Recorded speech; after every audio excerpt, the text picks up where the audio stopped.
pada KP3 pertumbuhan, perkembangan, dan perkembangbiakan makhluk hidup. Apa sih itu perkembangbiakan? Perkembangbiakan merupakan salah satu ciri makhluk hidup guna kelangsungan jenisnya. Nah, di sini saya akan melakukan proses percobaan pada bunga sepatu. Nah, saya akan menjelaskan terlebih dahulu perkembangan apakah yang dilakukan untuk bunga sepatu ini, yaitu perkembangan generatif. Perkembangan generatif terjadi melalui proses perkawinan. Tujuan percobaannya mengamati bunga sepatu,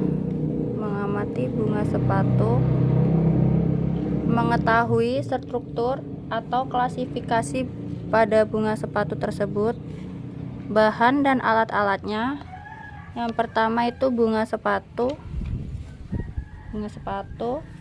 terus alat tulis, lembar kerja, pisau atau silet. Inilah contoh bunga sepatu.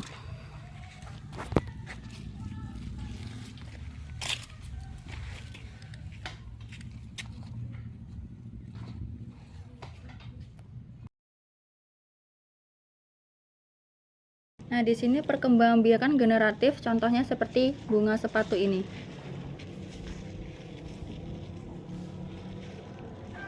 Saya akan menjelaskan struktur pada bunga sepatu.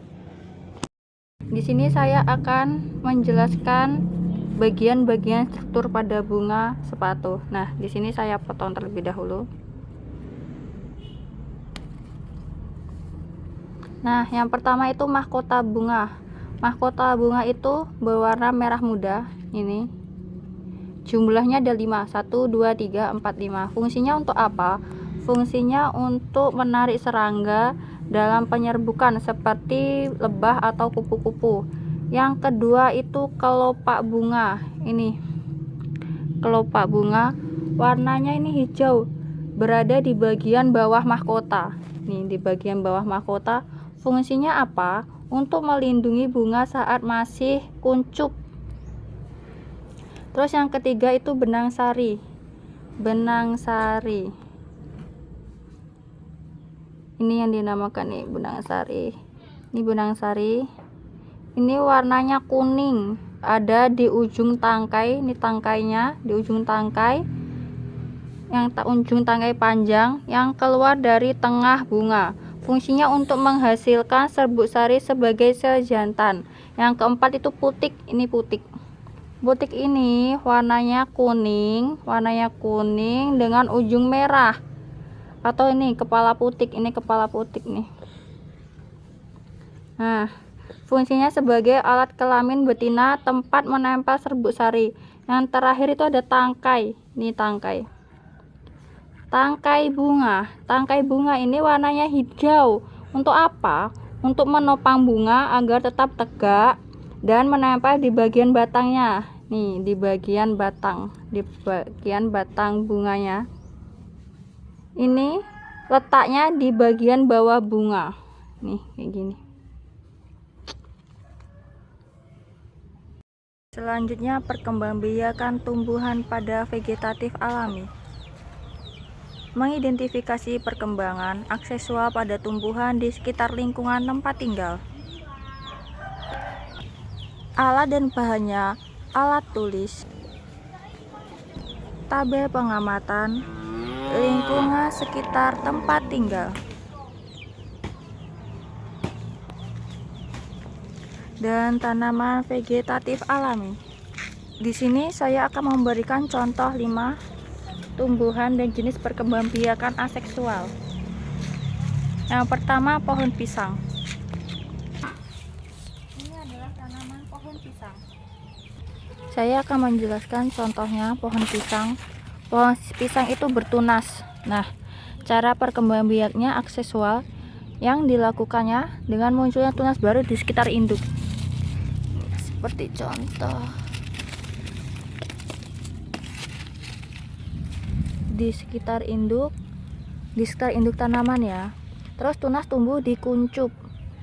di pangkal batang dan dapat menjadi tanaman baru. Nih, menjadi tanaman baru adalah tanaman jahe. Nih, seperti ini tanaman jahe. Tanaman jahe ini berakar tinggal. Akar tinggal adalah batang yang tumbuh menjalar di dalam tunas dan menghasilkan tunas baru. Setiap ruas rimpang dapat tumbuh menjadi tanaman baru. Ini seperti contohnya. Singkong.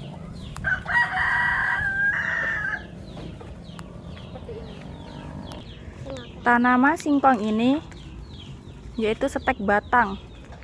Cara perkembangbiakannya dengan menanam pohon batang tanaman induk. Potongan batang ini akan tumbuh akar dan menjadi tanaman baru.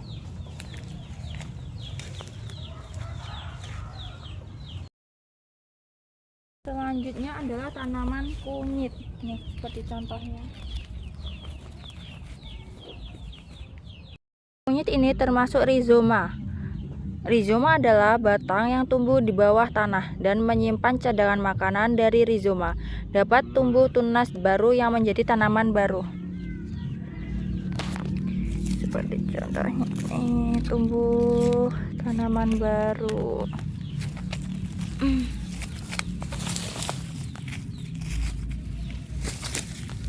Ini tumbuh tanaman baru. Selanjutnya yaitu tanaman paku. Tanaman paku. Tumbuhan paku ini termasuk spora. Spora adalah sel tunggal yang dapat tumbuh menjadi induk baru tanpa perubahan. Spora biasanya terdapat di bawah daun, berfungsi untuk perkembangbiakan. Ini contohnya.